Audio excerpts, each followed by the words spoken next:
Verona-Sassuolo è la 19ª giornata del campionato di Serie A femminile Team Vision. Il Sassuolo ha ancora ambizioni Champions, ma a 8 punti di ritardo dal Milan secondo, a 4 giornate dalla fine. Anche se c'è lo scontro diretto da giocare, il Verona si è appena salvato dopo la vittoria con il San Marino, ma vuole chiudere in bellezza il suo campionato. Da una parte manca Bragonzi, 6 gol sui 13 complessivi del Verona, dall'altra Dubkova, 9 gol come Pirone, capocannoniere del Sassuolo che però inizia alla grande la partita. Qui uno scambio al limite dell'area, Santoro che gioca molto più avanzata in questa gara con il solito Piovani che mischia le carte. Santoro calcia e mette fuori, Sassuolo che domina la partita andando a presidiare la metà campo avversaria. Bugeia prende una palla vacante sugli sviluppi di una punizione, va in porta da sola, angola il sinistro, non perfetta Durante, ma grande azione di Ale Bugeia per il suo 9º gol in campionato. Il vantaggio del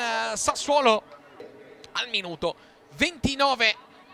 Passano pochi minuti e praticamente il Sassuolo chiude la partita perché il Verona non reagirà più. Ha creato qualche mischia a inizio gara il Verona, ma poi non è mai riuscito a impensierire l'Emei fino al termine della partita. Minuto 33, pallone giocato a sinistra su Filtens, è rientrata dopo l'assenza con la Juve, gran cross per Santoro che stoppa e col sinistro, il piede non suo, mette all'angolo il suo secondo gol in campionato per il 2-0 del Sassuolo al 33esimo. Santoro che peraltro prenderà anche un palo qualche minuto più tardi. Un Sassuolo che ha avuto anche 2 grandi occasioni con Bugeia sullo 0-0, pallone che è uscito per 2 volte di centimetri. Il Sassuolo praticamente allo scadere del primo tempo triplica con l'ennesima doppia cifra in una stagione nella carriera di Valeria Pirone. Gran lancio di Tomaselli che trova la testa di Pirone, piede perno, giravolta, colpo di testa, 3-0. praticamente finisce qui la partita perché il secondo tempo sarà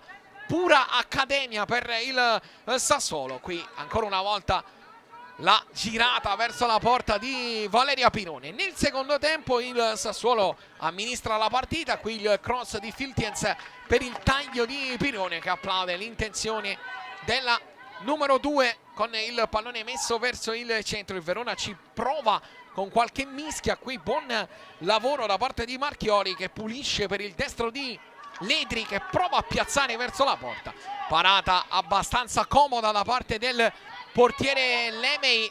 Poi Bugeia ruba un pallone nella propria tre quarti, parte in assolo, ignora anche le compagne, brucia sul tempo Motta che era entrata dalla panchina, piazza alle spalle di Durante il suo 10º gol in campionato, 17 anni da fare il 5 di maggio, una campionessa già fatta che può ancora migliorare, veramente un crack Ale Bugeia.